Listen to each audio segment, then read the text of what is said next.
Thank you. Bonsoir.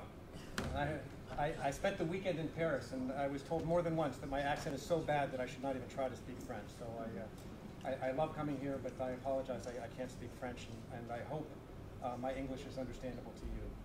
I do have a tendency sometimes when I'm excited, and this is a subject that excites me, to talk a little fast. So if I'm starting to talk too fast, raise your hand and say, slow down. But I'm very, very happy to be here. All right, this is on, yes? So I'm excited to talk to you tonight about collective disruption. And I want to ask you, what does the word disruption mean to you? Somebody help me here.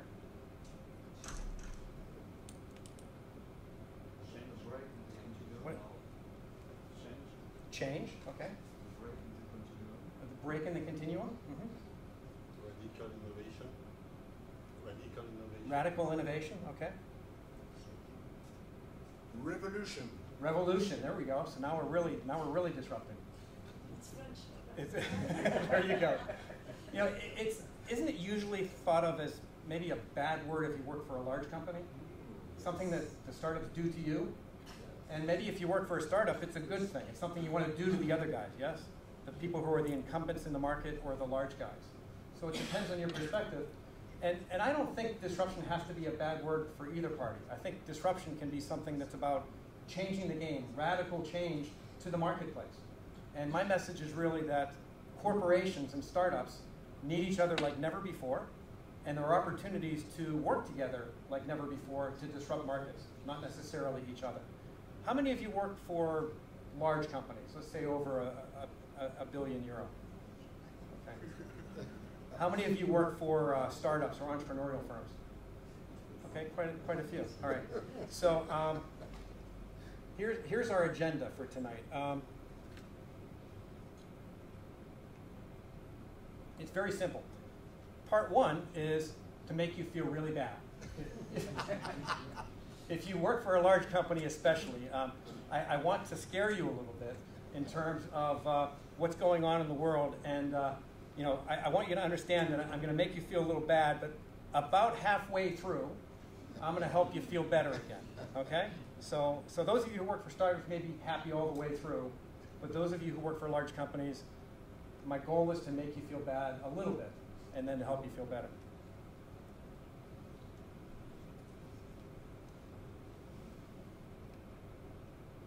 I want to start with a message that I think Michelle actually did a very good job of laying this out, as did Jean-Francois, that the game has changed. What we used to call innovation is no longer innovation. I've actually gone to the point of graphing it, and I call it the old game and the new game. So in the old game, and let me step aside for a second and tell you a little bit about my story, because I think it'll explain what I mean by the old game.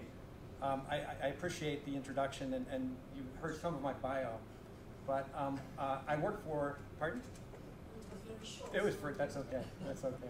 I've worked for very large companies like Ford, General Electric. My last corporate job was with a company called Sunbeam Products, an appliance company. And it was a turnaround. We were taking that company through bankruptcy.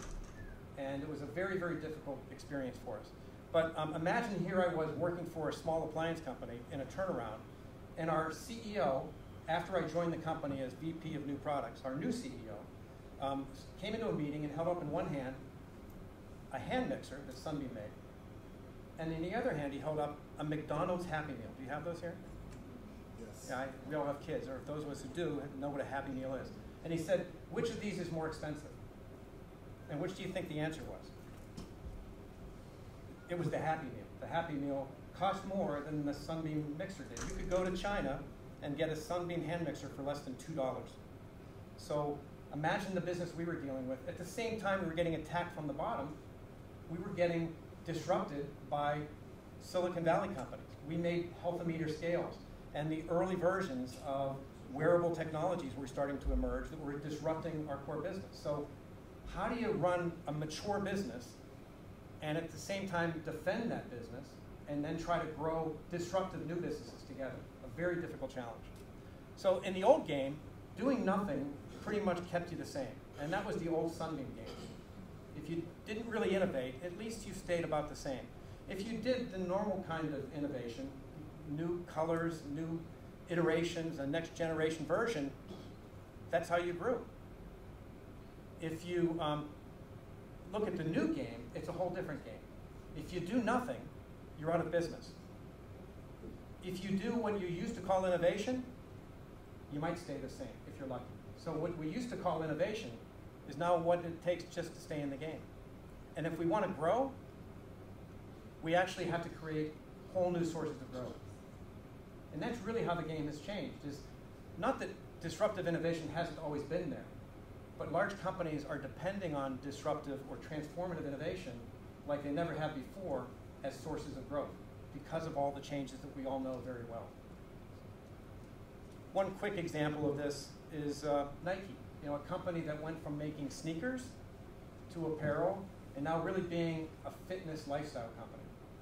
Just one of many examples of companies that are really changing themselves and defining whole new sources of growth as a way to stay relevant and to keep growing. So I've shared with you a little bit, and I think Michelle had the same chart in here of disruption. I'm going to get to that in a minute, but I have a statistic here. 75%, and I won't ask you to guess what that means, I'll tell you. That is the percentage of companies in the S&P, the Standard & Poor's index of large companies in the US, that will be off that list by the year 2027. So we think of Ford and General Electric and Cisco as these large, stable companies that will always be there. But the reality is, in the old days, if you were on the S&P 500, the average tenure was about 70 years. Just a few years ago, the average tenure is 12 years. So companies are very quickly becoming irrelevant. Large companies that we take for granted. So if we work for a large company, we can't assume we're always going to be around. And if we do, we're probably not. So I haven't finished depressing you yet, but then I'm going to get to the good news. First thing I want to tell you is, we know the Kodak story. We all know probably the BlackBerry story, right? And we know the emerging story of the New York Times. But my news to you is, none of these companies were surprised by technology. Kodak owned technology that could disrupt their business. They had access to the technologies to completely change the game. The New York Times knows very well what's coming. It's not the lack of technology.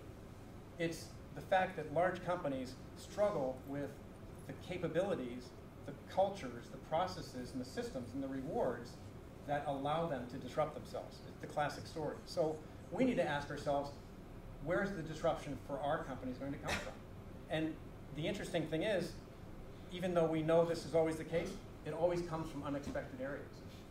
So a quick example of that, Honeywell, a large, and Michelle, I think this is wonderful. We have so many parallels that we've talked about Kodak already being here. Honeywell is a very stable company in the US that has succeeded very well, making home thermostats and a lot of consumer products. They didn't wait around for digital. They created programmable thermostats very quickly. And they really watched their competitors closely. They were very good at looking at what their direct competitors were doing. But we all know that's not where the disruption came from, is it? The disruption came from somebody completely different. They weren't looking for Nest. And Nest didn't really bring new technology to the space. These were technologies that existed. What Nest brought was, number one, great consumer-driven design, and really reinventing the consumer experience. And they brought agility. They brought the entrepreneurial spirit that Michelle talked about, the ability to be lean and iterate and adapt as you go. And that's what allowed them to do this successfully. And oh, by the way, although I don't have the slide in here, the person behind Nest is a gentleman named Tony Fadell. And if you didn't know this, Tony Fadell was also the inventor of the iPod that disrupted the MP3 market. So there's somebody that has the formula down and knows how to do this. So the point is, we never know where these disruptions will come from, but we know they're unlikely to come from our major competitors. They're going to come from surprising places. So we're going to start entering part two and start to cheer you up again. The good news is you don't have to become irrelevant if you're a large company. That you can reinvent yourself. And Cisco, to me, is a great example of a company that does this. Cisco's competitors are a completely different set of competitors than they were 10 years ago. So if they were competing with the same companies they were 10 years ago, Cisco would be on that list of that previous slide, wouldn't they? Next to Kodak and the New York Times. But instead, they knew they needed to disrupt themselves again and again, and they've completely changed their business from just 10 years ago. So the good news is we can do this, but it means we need to continually reinvent ourselves.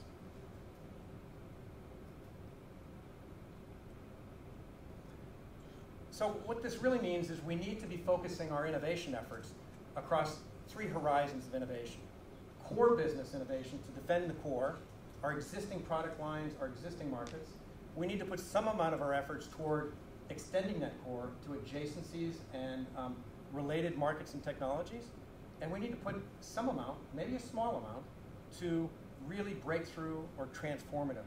And I mean transformative to the point where it could become your future core business. I don't mean something that maybe is really disruptive to your current technology, but something that is disruptive to the market and actually could create a whole new growth platform for yourself. The numbers in here are from a study that was done and published in the Harvard Business Review a few years ago that says on average, and this is across a group of technology companies, CPG companies, and industrial companies, that on average, these companies tended to put about 70% of their effort toward core, about 20% toward adjacencies, and about 10% toward breakthrough. That happens to be the percentage that Google does themselves. And I won't ask you publicly, but I'll ask you to think to yourselves, you know, is your company, whether you're a startup or a large company, thinking of your innovation across a portfolio of core to transformative? And are you devoting some amount of your time to the more transformative? Now here's what's really interesting is if you look at where long-term value creation comes from, I don't mean this year's, but look at long-term enterprise value. This same study showed that 70% of long-term enterprise value comes from that transformative work. So that 10% that you put toward transformative innovation today is your future core business. And the companies that do that well recognize that that 10% represents 70% of their future. It's scary, isn't it?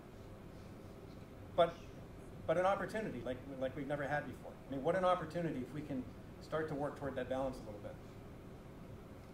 So where do we get this innovation? Well, I know this group is familiar with the concept of open innovation. I know it's part of the mission of this group. We know that large companies are spending less and less on their R&D budgets. We know that so much innovation is dispersed. You know, Procter & Gamble, who I've done quite a bit of work with, would say that they're just as likely to get the next big idea from a kid with a computer in India than they are from a scientist in their own labs. So this innovation is really being dispersed very broadly. It's not held by the large companies anymore. It's everywhere. And if you work for a large company, you had better engage with the startup and entrepreneurial ecosystem because they are the future. It doesn't mean, and look, I've spent a lot of my time working in large companies. It doesn't mean that large companies don't have visionary entrepreneurial people. I work with many of them. And I know if you look at many of those startups are people who came from corporations. So it's not that there aren't entrepreneurial or talented innovators within large companies. It's that the systems and cultures and reward systems keep us from doing the really transformative work. And those passionate entrepreneurs, they finally get frustrated and they move to the outside and they say, I'm going to go get even with those guys and start my own business and show them how to do this. So we know that's happening. Just another quick statistic, 70% of job creation in the US has come from startups in the last 5 years. So we know that's happening, but that's actually just part of it. Now the question is, how do we access that? Most of you have probably heard the book Open Innovation, which is the classic. In a lot of ways, it was that book being published 12 years ago or so, and Procter & Gamble announcing their Connect and Develop program that really kicked off this movement. Partnering's always been there. It's been there since the beginning of time. But what's new is with the movement of open innovation, now there's a whole infrastructure and a whole set of systems out there to allow you to access these new technologies more easily and more quickly than ever before. Now, I'm not going to get into this in detail, but I want to just highlight to you that there are so many choices today around open innovation tools that we found it useful to map those choices. So as we look at the marketplace, and I'm not going to get into the details, but if you look at the marketplace in terms of tools for open innovation, there are transactional approaches, like I'm going to post my need to a site like Incentive or Nine Sigma and ask for a solution. Or relationship-based approaches, where we're going to partner with a company and co-develop a solution. Or on the other axis, public approaches, where we say, we're going to announce a public challenge where anyone can respond. We're not holding it secret what we're looking for. Or proprietary, where we either want to work with a select group of people, or we want to be very quiet about what we're looking for, not to announce it. So we've been able to basically map all the choices out there that fit pretty well into that matrix. Now, I'm not going to go through that tonight because we don't have time, but I want to highlight to you that we're really moving to another level of open innovation. We're moving from transactional approaches to more relationship-based approaches. And leading companies that are engaging in open innovation recognize that if everyone is posting their needs to Incentive or Nine Sigma or somewhere else, where's the competitive advantage in that? That we need more than that. And we need to find a group of entrepreneurs and companies that we partner with that are more or less our exclusive club, like the IE-Club, of preferred partners that we have longer term relationships with and more than one innovation. And moving somewhat to this public to proprietary. It doesn't mean that we still don't have public approaches. And I still see many needs for all of these approaches. But the trend and the next evolution of innovation is moving more towards relationship-based networks that allow you to innovate serially and making that a core part of the model. This is just a quick example of this in practice. So we were involved in building a collaborative network with a group of very diverse companies, all interested in weight management and how the consumer could benefit from new solutions in weight management from a cross-company perspective.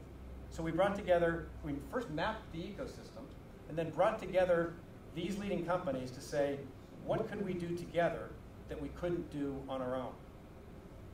And you can imagine the difficulty of pulling groups like that together, but it can be done, and companies are learning to do this through first an approach of engaging through events, then engaging more deeply with non-disclosures, and then finally doing more co-development agreements together.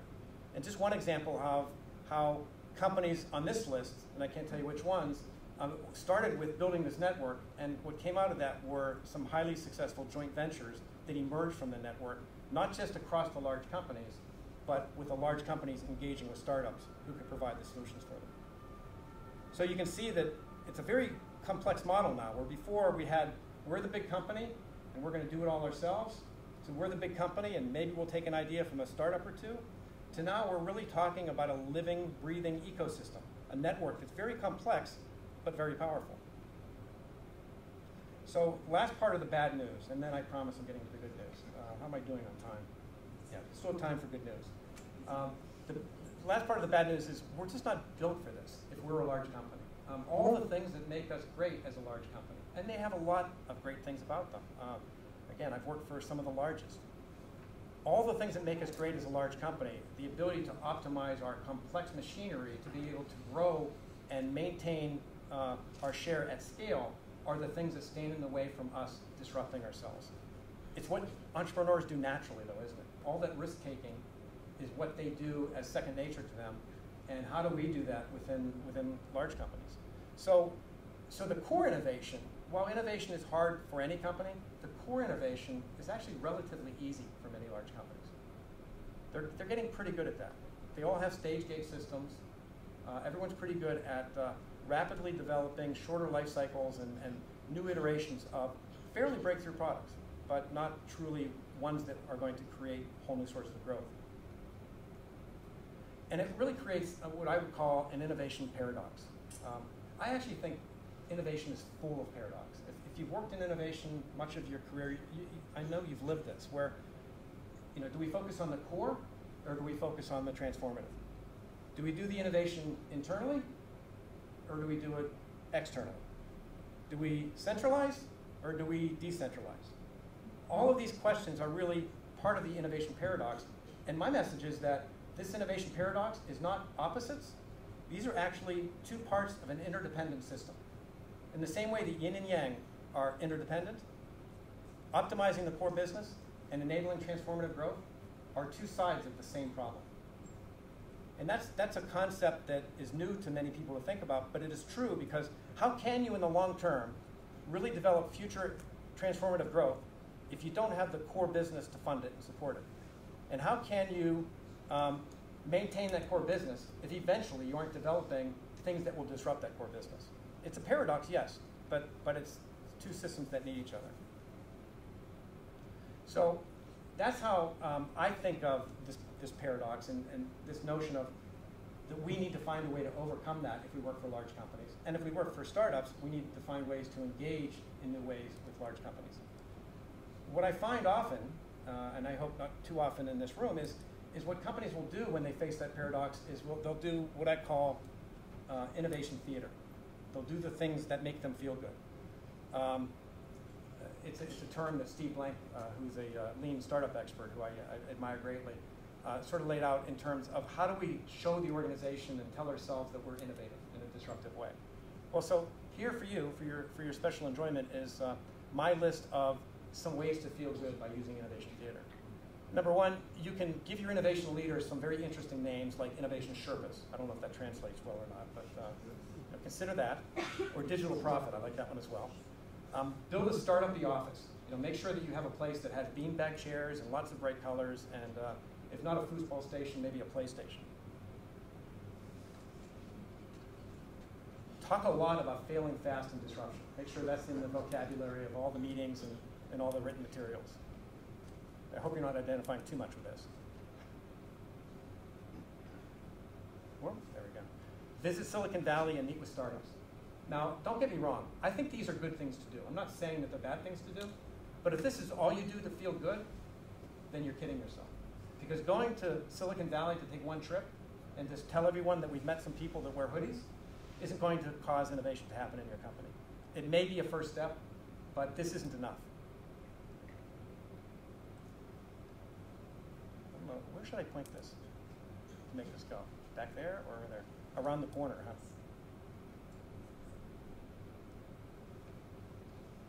There we go.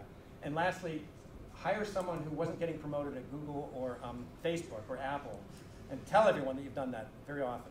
So that those are ways that you can feel good with innovation theater. And I'm saying that in jest, but I know that we all want to do those things, but too often we do the easy things. And this is about not just doing the easy things, but doing the things that are difficult. There are at least two schools of thought in how you do this. How do you find a way to be good at the core innovation and the transformative innovation? And these are two sets of academics who have published works on this. And this debate has gone on for 10, 15 years and goes on today. And I'm going to ask you, how many in this group would say that you agree with this philosophy that says we need to be ambidextrous? And by this definition of ambidextrous, we mean that we need to be good at core business innovation and disruptive innovation. I don't mean operations and innovation. I mean we need to be good at core and ambidextrous. And that's the only way that we can succeed. And then this school of thought says, for all the reasons I laid out, that we'll never be able to do that, so we need to be able to buy those startups and do this on the outside. So I'll take a vote. How many of you agree with this choice? Raise your hand. A couple? Okay. How many agree with this choice? Okay, a couple more. How many agree with both? How many say neither? How many just want me to go move on and stop asking you these questions? Well, here's my answer. I think the answer is neither and both. And the reason I say that is because what's right about this model on that side is that they're right that every large company needs to have the capability to drive both core business and radical innovation, whatever they call it. But what's missing from that story is that you can't do it alone. Yes, 3M tries to do it alone. Google, to some extent, although they'll buy them as well. Maybe IBM. There are a few companies that are doing more of that model, but they are absolutely the exception. For the rest of us, to say that you can be ambidextrous and be good at both and do it all internally isn't very realistic. The flip side is, what's right about this model is we do need to engage with the startup ecosystem. What's missing is to say we can't just buy them. We've got to engage earlier and more deeply and actually co-create these startups. We've got to find ways to actually reverse engineer a startup to be what we need it to be. And that's really what I lay out as what I think collective disruption is all about. This embracing disruption by actually co-creating businesses together with startups and entrepreneurs. And what I'm gonna lay out tonight is not the whole story, but in the book that I just had published 4 months ago, I did about 2 years of research for it and talked to not just my clients, my own experience, but interviewed leaders in startups, corporations, and entrepreneurial incubators, and really look for the patterns of who is learning to do this and do it well. And the good news is I'm finding companies that really are finding a way to do this, and I'm going to share a few stories with you. So it's about this and instead of or, right? That you've got to find a way to do both. And that's the message of collective disruption, that we've got to have these new models. Now, this is the only busy slide I'll have for you. This is the way I think of as a framework to make sense of this. That from the strategy standpoint, we need to engage our organization in driving a dual growth strategy. That we develop our strategy in a way that is about the core and transformative, not in a vacuum, but together. They may be conflicting goals in some of those, but we're doing it holistically and thoughtfully as a company together. And we're engaging the ecosystem even then. Very often companies will develop a strategy and then engage outside to go buy someone to help them execute it. But what are we missing? We're missing the chances to get early indications of the disruptive shifts happening. We're missing the opportunity to leverage new capabilities that could be brought to us that actually could inform our strategy and cause us to go in a new way because we haven't really understood what's happening external to the organization. So we need to develop both core and transformative, and we need to engage with the ecosystem up front. And then when it comes to driving that, we need a portfolio, as I talked about before. And this is the tough part. We actually have to have dual systems in the company. We have to be able to, in parallel, develop core business innovation using disciplined stage gate systems. And we need to be able to develop transformative innovation that have iterative lean startup approaches engaged with external partners. And so what I'm going to talk to you about tonight is I'm going to give you a few examples of how, in the transformative piece, how some of the companies in my book are partnering in new ways with startups to co-create these new opportunities. How's my pace and talking speed? Am I okay, or am I getting into my talk? It's accelerating. There you go. That's my tendency. So I'm glad I asked. So back to my slow pace. No. So I want to go back to the nest story. Remember that? Well, look at this. This is actually a new product that was just introduced about a year ago. That was introduced by who else but Honeywell. But Honeywell in partnership with Apple. And I don't just mean look at what a beautiful product it is. It's a different business model. And what Honeywell has recognized is they recognize the importance of partnering with an entrepreneurial company and to be part of a larger ecosystem. So now that talks directly to your Apple Watch. Now, time will tell whether this is the winning solution, but I think this is a much more formidable competitor to Nest than the previous approaches were. So it shows that large companies are finding ways to do this. I'm going to give you another example of how a large company is doing this. Cisco, who I do quite a bit of work with, uses a lot of different ways to engage with innovators. One of the ways they do that is they fund serial entrepreneurs. Some of them are ex-Cisco employees. In this case, 2 of these 3 gentlemen, revered innovators within Cisco, have started multiple startups outside of Cisco, and Cisco funds them and then buys them. So in this case, for Nuovo Systems, Cisco was one of the investors and put $70 million into the business. 3 years later, they acquired that same business for $678 million. Sounds a little crazy, right? So why wouldn't we just do it ourselves? Because we couldn't do it ourselves. Because Cisco understands that to create that agile entrepreneurial approach, they need to protect it from the core business and move it, in this case, not the only way to do it, but they moved it completely outside and spun it out for a spin back in. But not so crazy, because today that represents a $3 billion business for Cisco. So in the end, that was a very good formula for them, wasn't it? That $70 million and 368 purchase created a big business in what they call unified computing systems. So there's a case of a large company finding a way to do this by co-creating. If I stand on one leg, I see that doesn't. So I'm going to focus now on just this incubation part. Just the front end part is in some ways the easier part. If we can, it's very easy. We talked about innovation theater to engage with startups in the front end. It's more difficult to actually engage in the incubation part. So these are 3 models of incubation that we've identified. And I wouldn't say that a company needs to just pick one and use it. They are situational. A single company may use all 3. But they're really models that say, how can we co-create with startups?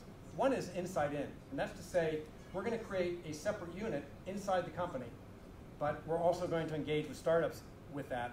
And it really is about entrepreneurship, but entrepreneurship with a twist, that we are still engaging with startups as part of that work. Another is inside out, moving the venture to the outside. I would put the Cisco example here, where they've moved it to the outside and are engaging with those outside partners, either through, not an accelerator in this case working with the direct entrepreneurs, but actually engaging with accelerators. I don't mean just visiting Silicon Valley, but partnering and working with accelerators to source ideas, to co-create. That's inside out. Or outside in.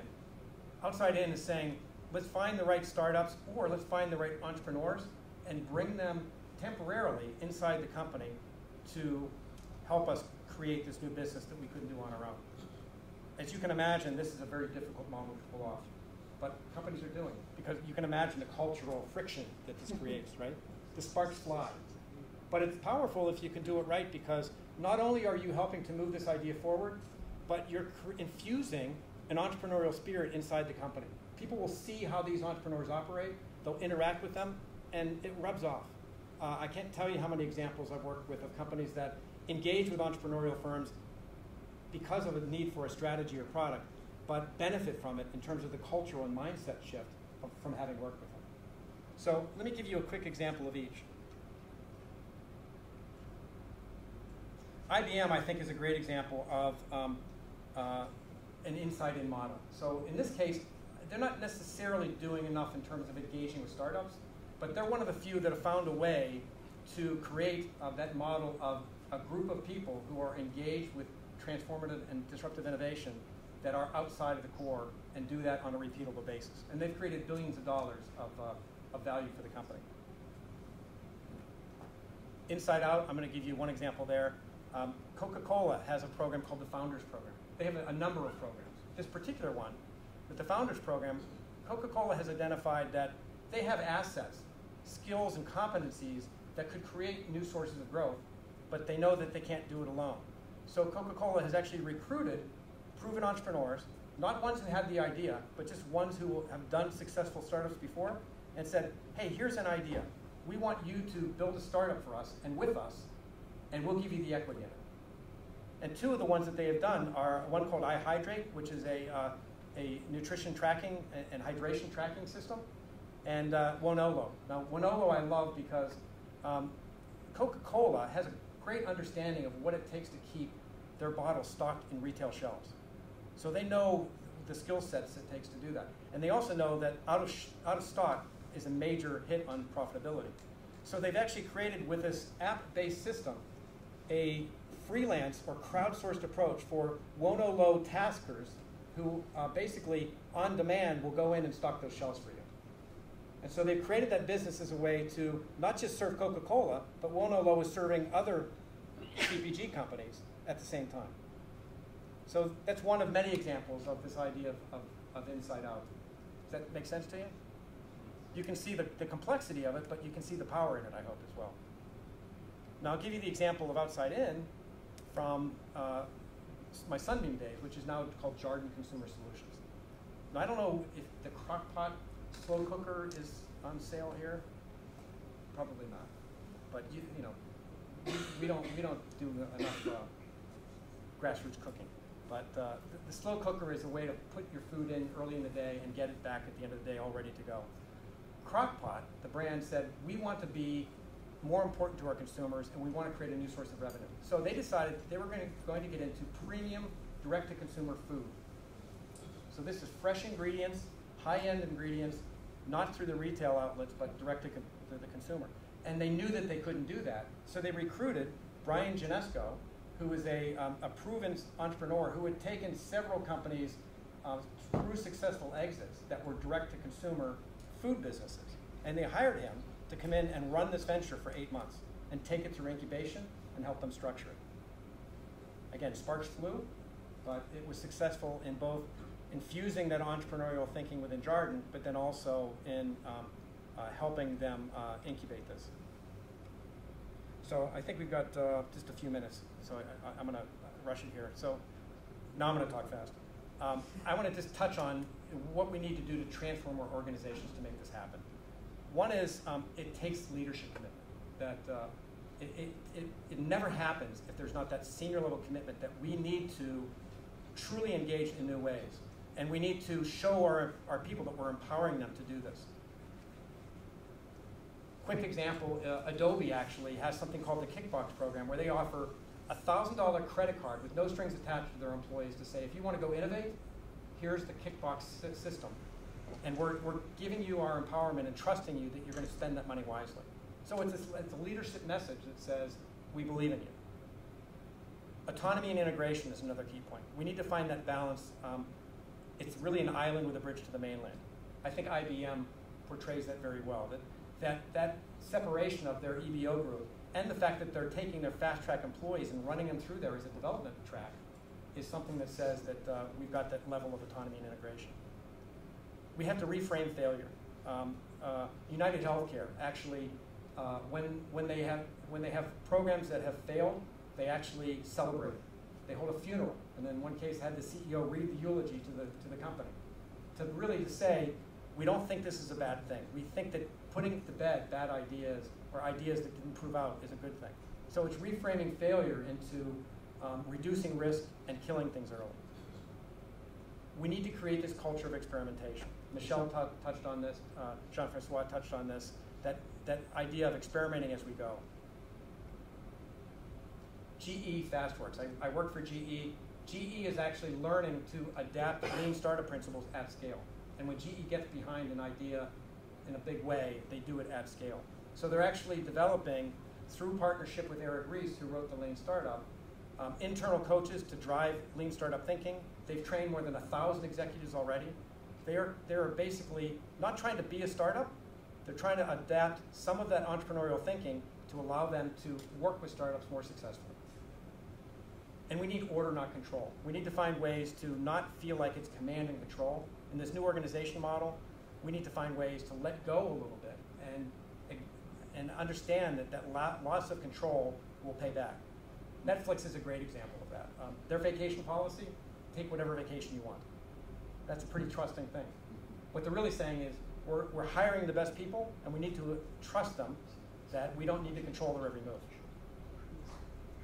I'm going to skip this one and just give you one more example here of Cisco again. Cisco actually is creating what's called the Hyper Innovation Living Labs, where they're after the Internet of Things, or the Internet of Everything, and they're actually partnering with other companies in healthcare, in retail, and elsewhere to say, let's co-create with other large peer companies, and then let's engage with the startup community to pilot within 90 days of what we find. So they're really using this model of not trying to own everything, but to engage with other peer companies and with startups as well. So what I want to leave you with is that I really do think that collaborative disruption or earlier engagement between corporations and startups is the future. I think it's a phenomenal opportunity. I don't think there is a better time to be an innovator, whether you work for a large company or an entrepreneurial firm. And that if you engage this way, that you will accomplish more than you ever thought you could, and that you'll never be disrupted and you'll never be obsolete. With that, I truly mean I love to connect. If I can connect with any of you to trade stories, to share ideas, please do get in touch with me. I do have a book. I'm not marketing it heavily tonight, but feel free to look it up. It's a book I'm proud of, and really tells the story of how large companies and startups are working much more closer than they ever have. So with that, I'm done. Thank you. Vu que nous sommes à l'IE-Club, on prévoit toujours après chacun de nos événements des moments de networking pour que vous puissiez justement discuter ensemble, trouver des opportunités. Dans la salle, il y a à la fois des grands groupes que des startups. Il y a nos experts consultants, donc Jean-François, Mike, et Michel a dû partir parce qu'il a un rendez-vous demain matin pour tout vous dire à Lyon, et le dernier train était en ce moment. Donc c'est Manuel qui représente ALMA et que vous pouvez consulter, échanger des cartes et qui fera le lien astucieusement avec Michel et avec l'organisation. Donc ce que je vous propose, c'est qu'on ait un quart d'heure, une demi-heure et que vous puissiez vous adresser personnellement à nos experts et échanger vos cartes entre vous et entre eux. Voilà. Juste une dernière petite précision, l'IE-Club, nous vivons, c'est un club d'affaires, nous vivons de sociétés et d'entrepreneurs qui viennent et qui font partie du groupe, qui cotisent au groupe, donc vous êtes toujours le bienvenu pour participer à notre association. Notre fondement et nos fondations, c'est vraiment de faciliter au travers d'événements, d'actualités, la relation entre les grands groupes, les startups et les investisseurs. On vient de faire un événement génialissime avec Business France et la French Tech, où nous avons remis les grands prix de l'international pour les startups en fait. Ça s'est passé la semaine dernière et c'était un grand succès. Il y avait plusieurs centaines de personnes à cet événement. Le prochain événement dans l'actualité de l'IE-Club est un petit peu plus je dirais réduit, puisqu'on va lancer une nouvelle initiative pour mettre en relation de façon très opérationnelle des startups sponsorisées par des grands groupes. Donc quand je dis sponsorisé, ça peut être incubé, accéléré, en partenariat avec des grands groupes qui viendront témoigner avec la start-up de l'intérêt de leurs activités, de façon à ce que la start-up puisse trouver plus facilement des investisseurs. Donc on va faire des pitchs avec des investisseurs. C'est quand? C'est le 5 novembre, en fin d'après-midi. Et donc si vous êtes start-up et que vous cherchez des financements, et que vous pouvez vous faire adouber par un grand groupe, vous êtes encore le bienvenu. Jusqu'à la fin de la semaine, les dossiers sont encore possibles. Vous pouvez encore déposer des dossiers. Sinon, vous trouvez toutes nos actualités sur le site IE-Club et vous retrouverez aussi la vidéo de cette présentation si vous voulez la rejouer à certains endroits ou avoir les coordonnées de nos experts. Donc voilà, écoutez, bon networking et merci de votre venue.